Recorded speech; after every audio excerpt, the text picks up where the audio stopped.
Welcome back. ದಕ್ಷಿಣ ಕನ್ನಡದಲ್ಲಿ ಅಬ್ದುಲ್ ರೆಹಮಾನ್ ಹತ್ಯೆ ನಡೆದು 2 ದಿನ ಆದ ಮೇಲೆ ಕೊನೆಗೂ ಸರ್ಕಾರ ಎಚ್ಚೆತ್ತುಕೊಂಡಿದೆ. ಹಿಂದೂ ಮುಸ್ಲಿಂ ನಡುವೆ ದ್ವೇಷ ಇರಬಾರದು ಅಂತ ಹೇಳಿ ಮುಖ್ಯಮಂತ್ರಿಗಳು ಹೇಳಿದ್ದಾರೆ. ಇದೇ ಕಾರಣಕ್ಕೆ ಹರಿಪ್ರಸಾದ್ ಅವರಿಗೆ ಮಂಗಳೂರಿಗೆ ಹೋಗಿ ಅಂತ ಹೇಳಿ ಸಲಹೆ ಕೊಟ್ಟಿದ್ದೇನೆ. ಇಂತಹ ಘಟನೆಗಳನ್ನ ಹತ್ತಿಕ್ಕದೆ ಬಿಡೋದಿಲ್ಲ ಅಂತ ಹೇಳಿ ಮುಖ್ಯಮಂತ್ರಿ ಸಿದ್ದರಾಮಯ್ಯ ಪ್ರತಿಕ್ರಿಯೆ ನೀಡಿದ್ದಾರೆ. ಮತ್ತೊಂದು ಕಡೆ ರೆಹಮಾನ್ ಹತ್ಯೆಯನ್ನ ಖಂಡಿಸಿದ್ದಾರೆ ಗೃಹ ಸಚಿವ ಡಾಕ್ಟರ್ ಜಿ ಪರಮೇಶ್ವರ್.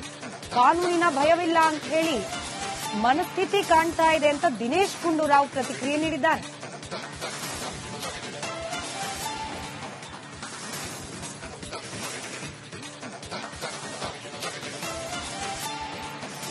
ಸೌಹಾರ್ದತೆ ಬರಬೇಕು. ಅಲ್ಲಿ ಹಿಂದೂಗಳು ಮುಸಲ್ಮಾನರು ಯಾವುದೇ ಕಾರಣಕ್ಕೆ ದ್ವೇಷ ಇರಬಾರದು.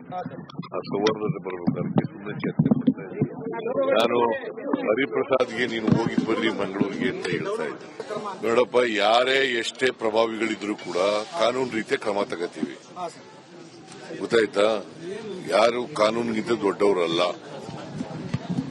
ಕಾನೂನೇ ಎಲ್ರಿಗಿಂತ ದೊಡ್ಡದು. ಅದರಿಂದ ಕಾನೂನು ರೀತಿಯ ಕಠಿಣವಾದಂತ ಕ್ರಮ ತಗೋತೀವಿ. ಮಂಗಳೂರಲ್ಲಿ ಏನು ಘಟನೆ ನಡೆದಿದೆ ಅದರ ಬಗ್ಗೆ ಬಹಳ ಗಂಭೀರವಾಗಿ ಸರ್ಕಾರ ತೆಗೆದುಕೊಂಡಿದೆ. ಯಾವುದೇ ಮುಲಾಜಿಲ್ಲದೆ ಯಾರನ್ನೋ ಹೊರತುಪಡಿಸದೆ ನಾವು ಕ್ರಮ ತಗೊಳ್ತೇವೆ. ಯಾಕೆಂದ್ರೆ ಪ್ರತಿ ಸಾರಿನೂ ಕೂಡ ಈ ರೀತಿ ಆಗ್ತಾ ಇದ್ರೆ ನಾವು ಕಣ್ಮುಚ್ಕೊಂಡು ಸುಮ್ಮನೆ ಕೂರೋದಕ್ಕಾಗೋದಿಲ್ಲ. ಕಾನೂನನ್ನ ಇನ್ನೂ ಎಷ್ಟು ಬಿಗಿ ಮಾಡಬೇಕೋ ಅದನ್ನ ಖಂಡಿತವಾಗಿ ಮಾಡ್ತೀವಿ. ಯಾರನ್ನು ಮುಲಾಜಿಟ್ಕೊಳ್ಳೋದಿಲ್ಲ ನಾವು. ಎರಡನೇದು, ನಾನು ಕಳೆದ ಬಾರಿ ಮರ್ಡರ್ ಆದಾಗ ನಾನೇ ಖುದ್ದಾಗಿ ಹೋಗಿದ್ದೆ.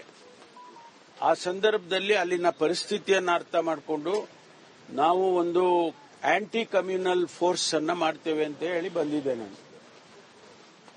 ಈಗ ಅದಕ್ಕೆ ಸ್ವಲ್ಪ ಫಾರ್ಮ್ಯಾಲಿಟೀಸ್ ಅಂದ್ರೆ ಯಾವ ರೀತಿ ಕೆಟ್ಟ ಘಟನೆ ಇವತ್ತು ನಿಜವಾಗ್ಲೂ ನಮ್ಗೆಲ್ರಿಗೂ ಬಹಳ ಒಂದು ಬೇಸರ, ನೋವು ಮತ್ತು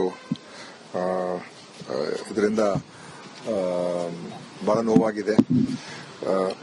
ಅದರ ಬಗ್ಗೆ ನಾನು ನಿನ್ನೆ ತೀರ್ಥಹಳ್ಳಿಲಿದ್ದೆ. ಆಮೇಲೆ ಮುಖ್ಯಮಂತ್ರಿ ಜೊತೆನೂ ನಿನ್ನೆನೂ ಎಲ್ಲ ಚರ್ಚೆ ಮಾಡೋದು. ಇವತ್ತು ಕೂಡ ಎಲ್ಲ ಒಂದು ಡಿಸ್ಕಷನ್ ಹೋಮ್ ಮಿನಿಸ್ಟರ್ ಜೊತೆ ಮಾಡಿ ಮುಂದೆ ಯಾವ ತರ ಕ್ರಮ ತಗೊಳ್ಬೇಕು ಅಂತ ಕೂಡ ನೋಡಬೇಕಾಗಿದೆ. ಯಾಕೆಂದ್ರೆ ಇದು ಬಹಳ ಅತ್ಯಂತ ಒಂದು ಉಗ್ರವಾದಂತಹ ವಾತಾವರಣ ನಿರ್ಮಾಣ ಮಾಡತಕ್ಕಂಥದ್ದಕ್ಕೆ ಸನ್ನಿವೇಶ ಅಲ್ಲಿ ಆಗ್ತಾ ಇರುವಂತದ್ದು. ಇದು ಬಹಳ ಒಂದು ಆತಂಕ ಸೃಷ್ಟಿ ಮಾಡತಕ್ಕಂಥದ್ದು. ಯಾಕೆಂದ್ರೆ ಇದು ಒಂದು ರೀತಿ ಭಯವನ್ನ ಸೃಷ್ಟಿ ಮಾಡುವಂತದ್ದು ಮತ್ತು ಕಾನೂನಿಗೆ. Welcome back. ದಕ್ಷಿಣ ಕನ್ನಡದಲ್ಲಿ ಅಬ್ದುಲ್ ರೆಹಮಾನ್ ಹತ್ಯೆ ನಡೆದು 2 ದಿನ ಆದ ಮೇಲೆ ಕೊನೆಗೂ ಸರ್ಕಾರ ಎಚ್ಚೆತ್ತುಕೊಂಡಿದೆ. ಹಿಂದೂ ಮುಸ್ಲಿಂ ನಡುವೆ ದ್ವೇಷ ಇರಬಾರದು ಅಂತ ಹೇಳಿ ಮುಖ್ಯಮಂತ್ರಿಗಳು ಹೇಳಿದ್ದಾರೆ. ಇದೇ ಕಾರಣಕ್ಕೆ ಹರಿಪ್ರಸಾದ್ ಅವರಿಗೆ ಮಂಗಳೂರಿಗೆ ಹೋಗಿ ಅಂತ ಹೇಳಿ ಸಲಹೆ ಕೊಟ್ಟಿದ್ದೇನೆ. ಇಂತಹ ಘಟನೆಗಳನ್ನ ಹತ್ತಿಕ್ಕದೆ ಬಿಡೋದಿಲ್ಲ ಅಂತ ಹೇಳಿ ಮುಖ್ಯಮಂತ್ರಿ ಸಿದ್ದರಾಮಯ್ಯ ಪ್ರತಿಕ್ರಿಯೆ ನೀಡಿದ್ದಾರೆ. ಮತ್ತೊಂದು ಕಡೆ ರೆಹಮಾನ್ ಹತ್ಯೆಯನ್ನ ಖಂಡಿಸಿದ್ದಾರೆ ಗೃಹ ಸಚಿವ ಡಾಕ್ಟರ್ ಜಿ ಪರಮೇಶ್ವರ್. ಕಾನೂನಿನ ಭಯವಿಲ್ಲ ಅಂತ ಹೇಳಿ ಮನಸ್ಥಿತಿ ಕಾಣ್ತಾ ಇದೆ ಅಂತ ದಿನೇಶ್ ಗುಂಡೂರಾವ್ ಪ್ರತಿಕ್ರಿಯೆ ನೀಡಿದ್ದಾರೆ.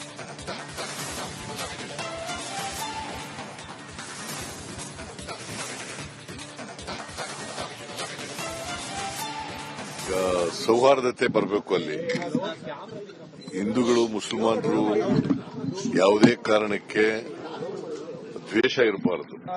ಆ ಸೌಹಾರ್ದತೆ ಬರಬೇಕು. ಅದಕ್ಕೆ ಸುಮ್ಮನೆ ಚರ್ಚೆ ಮಾಡ್ತಾ ಇದ್ದೀನಿ.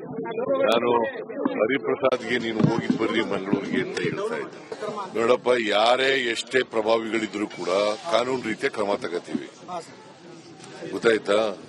ಯಾರು ಕಾನೂನಿಗಿಂತ ದೊಡ್ಡವರಲ್ಲ. ಕಾನೂನೇ ಎಲ್ರಿಗಿಂತ ದೊಡ್ಡದು. ಅದರಿಂದ ಕಾನೂನು ರೀತಿಯ ಕಠಿಣವಾದಂತ ಕ್ರಮ ತಗೋತೀವಿ. ಮಂಗಳೂರಲ್ಲಿ ಏನು ಘಟನೆ ನಡೆದಿದೆ ಅದರ ಬಗ್ಗೆ ಬಹಳ ಗಂಭೀರವಾಗಿ ಸರ್ಕಾರ ತೆಗೆದುಕೊಂಡಿದೆ. ಯಾವುದೇ ಮುಲಾಜಿಲ್ಲದೆ ಯಾರನ್ನೋ ಹೊರತುಪಡಿಸದೆ ನಾವು ಕ್ರಮ ತಗೊಳ್ತೇವೆ. ಯಾಕೆಂದ್ರೆ ಪ್ರತಿ ಸಾರಿನೂ ಕೂಡ ಈ ರೀತಿ ಆಗ್ತಾ ಇದ್ರೆ ನಾವು ಕಣ್ಮುಚ್ಕೊಂಡು ಸುಮ್ಮನೆ ಕೂರೋದಕ್ಕಾಗೋದಿಲ್ಲ. ಕಾನೂನನ್ನ ಇನ್ನೂ ಎಷ್ಟು ಬಿಗಿ ಮಾಡಬೇಕೋ ಅದನ್ನ ಖಂಡಿತವಾಗಿ ಮಾಡ್ತೀವಿ. ಯಾರನ್ನು ಮುಲಾಜಿಟ್ಕೊಳ್ಳೋದಿಲ್ಲ ನಾವು. ಎರಡನೇದು, ನಾನು ಕಳೆದ ಬಾರಿ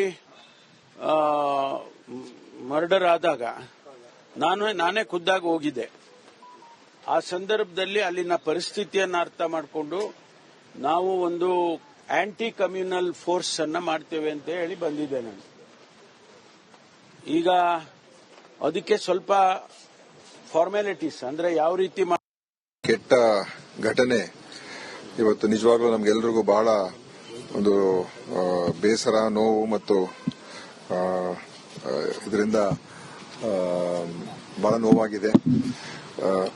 ಅದರ ಬಗ್ಗೆ ನಾನು ನಿನ್ನೆ ತೀರ್ಥಹಳ್ಳಿಲಿದ್ದೆ. ಆಮೇಲೆ ಮುಖ್ಯಮಂತ್ರಿ ಜೊತೆನೂ ನಿನ್ನೆನೂ ಎಲ್ಲ ಚರ್ಚೆ ಮಾಡೋದು. ಇವತ್ತು ಕೂಡ ಎಲ್ಲ ಒಂದು ಡಿಸ್ಕಷನ್ ಹೋಮ್ ಮಿನಿಸ್ಟರ್ ಜೊತೆ ಮಾಡಿ ಮುಂದೆ ಯಾವ ತರ ಕ್ರಮ ತಗೊಳ್ಬೇಕು ಅಂತ ಕೂಡ ನೋಡಬೇಕಾಗಿದೆ. ಯಾಕೆಂದ್ರೆ ಇದು ಬಹಳ ಅತ್ಯಂತ ಒಂದು ಉಗ್ರವಾದಂತಹ ವಾತಾವರಣ ನಿರ್ಮಾಣ ಮಾಡತಕ್ಕಂಥದ್ದಕ್ಕೆ ಸನ್ನಿವೇಶ ಅಲ್ಲಿ ಆಗ್ತಾ ಇರುವಂತದ್ದು ಇದು ಬಹಳ ಒಂದು ಆತಂಕ ಸೃಷ್ಟಿ ಮಾಡತಕ್ಕಂಥದ್ದು. ಯಾಕೆಂದ್ರೆ ಇದು ಒಂದು ರೀತಿ ಭಯವನ್ನ ಸೃಷ್ಟಿ ಮಾಡುವಂತದ್ದು ಮತ್ತು ಕಾನೂನಿಗೆ. Welcome back. ದಕ್ಷಿಣ ಕನ್ನಡದಲ್ಲಿ ಅಬ್ದುಲ್ ರೆಹಮಾನ್ ಹತ್ಯೆ ನಡೆದು 2 ದಿನ ಆದ್ಮೇಲೆ ಕೊನೆಗೂ ಸರ್ಕಾರ ಎಚ್ಚೆತ್ತುಕೊಂಡಿದೆ. ಹಿಂದೂ ಮುಸ್ಲಿಂ ನಡುವೆ ದ್ವೇಷ ಇರಬಾರದು ಅಂತ ಹೇಳಿ ಮುಖ್ಯಮಂತ್ರಿಗಳು ಹೇಳಿದ್ದಾರೆ. ಇದೇ ಕಾರಣಕ್ಕೆ ಹರಿಪ್ರಸಾದ್ ಅವರಿಗೆ ಮಂಗಳೂರಿಗೆ ಹೋಗಿ ಅಂತ ಹೇಳಿ ಸಲಹೆ ಕೊಟ್ಟಿದ್ದೇನೆ, ಇಂತಹ ಘಟನೆಗಳನ್ನ ಹತ್ತಿಕ್ಕದೆ ಬಿಡೋದಿಲ್ಲ ಅಂತ ಹೇಳಿ ಮುಖ್ಯಮಂತ್ರಿ ಸಿದ್ದರಾಮಯ್ಯ ಪ್ರತಿಕ್ರಿಯೆ ನೀಡಿದ್ದಾರೆ.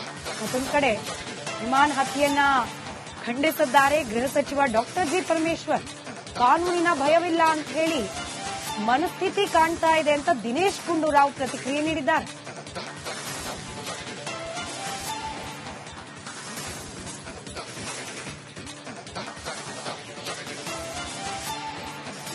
ಸೌಹಾರ್ದತೆ ಬರಬೇಕು. ಅಲ್ಲಿ ಹಿಂದೂಗಳು ಮುಸಲ್ಮಾನರು ಯಾವುದೇ ಕಾರಣಕ್ಕೆ ದ್ವೇಷ ಇರಬಾರದು.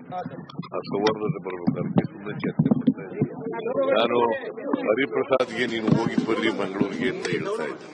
ನೋಡಪ್ಪ, ಯಾರೇ ಎಷ್ಟೇ ಪ್ರಭಾವಿಗಳಿದ್ರು ಕೂಡ ಕಾನೂನು ರೀತಿಯ ಕ್ರಮ ತಗೋತೀವಿ, ಗೊತ್ತಾಯ್ತಾ? ಯಾರು ಕಾನೂನಿಗಿಂತ ದೊಡ್ಡವರಲ್ಲ, ಕಾನೂನೇ ಎಲ್ರಿಗಿಂತ ದೊಡ್ಡದು. ಅದರಿಂದ ಕಾನೂನು ರೀತಿಯ ಕಠಿಣವಾದಂತ ಕ್ರಮ ತಗೋತೀವಿ. ಮಂಗಳೂರಲ್ಲಿ ಏನು ಘಟನೆ ನಡೆದಿದೆ ಅದರ ಬಗ್ಗೆ ಬಹಳ ಗಂಭೀರವಾಗಿ ಸರ್ಕಾರ ತೆಗೆದುಕೊಂಡಿದೆ. ಯಾವುದೇ ಮುಲಾಜಿಲ್ಲದೆ ಯಾರನ್ನೋ ಹೊರತುಪಡಿಸದೆ ನಾವು ಕ್ರಮ ತಗೊಳ್ತೇವೆ. ಯಾಕೆಂದ್ರೆ ಪ್ರತಿ ಸಾರಿನೂ ಕೂಡ ಈ ರೀತಿ ಆಗ್ತಾ ಇದ್ರೆ ನಾವು ಕಣ್ಮುಚ್ಕೊಂಡು ಸುಮ್ಮನೆ ಕೂರೋದಕ್ಕಾಗೋದಿಲ್ಲ. ಕಾನೂನನ್ನ ಇನ್ನೂ ಎಷ್ಟು ಬಿಗಿ ಮಾಡಬೇಕೋ ಅದನ್ನ ಖಂಡಿತವಾಗಿ ಮಾಡ್ತೀವಿ. ಯಾರನ್ನು ಮುಲಾಜಿಟ್ಕೊಳ್ಳೋದಿಲ್ಲ ನಾವು. ಎರಡನೇದು, ನಾನು ಕಳೆದ ಬಾರಿ ಮರ್ಡರ್ ಆದಾಗ ನಾನೇ ಖುದ್ದಾಗಿ ಹೋಗಿದ್ದೆ. ಆ ಸಂದರ್ಭದಲ್ಲಿ ಅಲ್ಲಿನ ಪರಿಸ್ಥಿತಿಯನ್ನ ಅರ್ಥ ಮಾಡಿಕೊಂಡು ನಾವು ಒಂದು ಆಂಟಿ ಕಮ್ಯುನಲ್ ಫೋರ್ಸ್ ಅನ್ನ ಮಾಡ್ತೇವೆ ಅಂತ ಹೇಳಿ ಬಂದಿದ್ದೆ ನಾನು.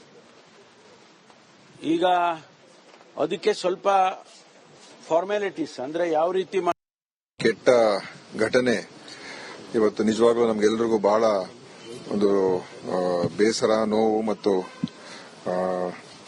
ಇದರಿಂದ ಬಹಳ ನೋವಾಗಿದೆ. ಅದರ ಬಗ್ಗೆ ನಾನು ನಿನ್ನೆ ತೀರ್ಥಹಳ್ಳಿಲಿದ್ದೆ. ಆಮೇಲೆ ಮುಖ್ಯಮಂತ್ರಿ ಜೊತೆನೂ ನಿನ್ನೆನೂ ಎಲ್ಲ ಚರ್ಚೆ ಮಾಡೋದು. ಇವತ್ತು ಕೂಡ ಎಲ್ಲ ಒಂದು ಡಿಸ್ಕಷನ್ ಹೋಮ್ ಮಿನಿಸ್ಟರ್ ಜೊತೆ ಮಾಡಿ ಮುಂದೆ ಯಾವ ತರ ಕ್ರಮ ತಗೊಳ್ಬೇಕು ಅಂತ ಕೂಡ ನೋಡಬೇಕಾಗಿದೆ. ಯಾಕೆಂದ್ರೆ ಇದು ಬಹಳ ಅತ್ಯಂತ ಒಂದು ಉಗ್ರವಾದಂತಹ ವಾತಾವರಣ ನಿರ್ಮಾಣ ಮಾಡತಕ್ಕಂಥದ್ದಕ್ಕೆ ಸನ್ನಿವೇಶ ಅಲ್ಲಿ ಆಗ್ತಾ ಇರುವಂತದ್ದು ಇದು ಬಹಳ ಒಂದು ಆತಂಕ ಸೃಷ್ಟಿ ಮಾಡತಕ್ಕಂಥದ್ದು. ಯಾಕೆಂದ್ರೆ ಇದು ಒಂದು ರೀತಿ ಭಯವನ್ನ ಸೃಷ್ಟಿ ಮಾಡುವಂತದ್ದು ಮತ್ತು ಕಾನೂನಿಗೆ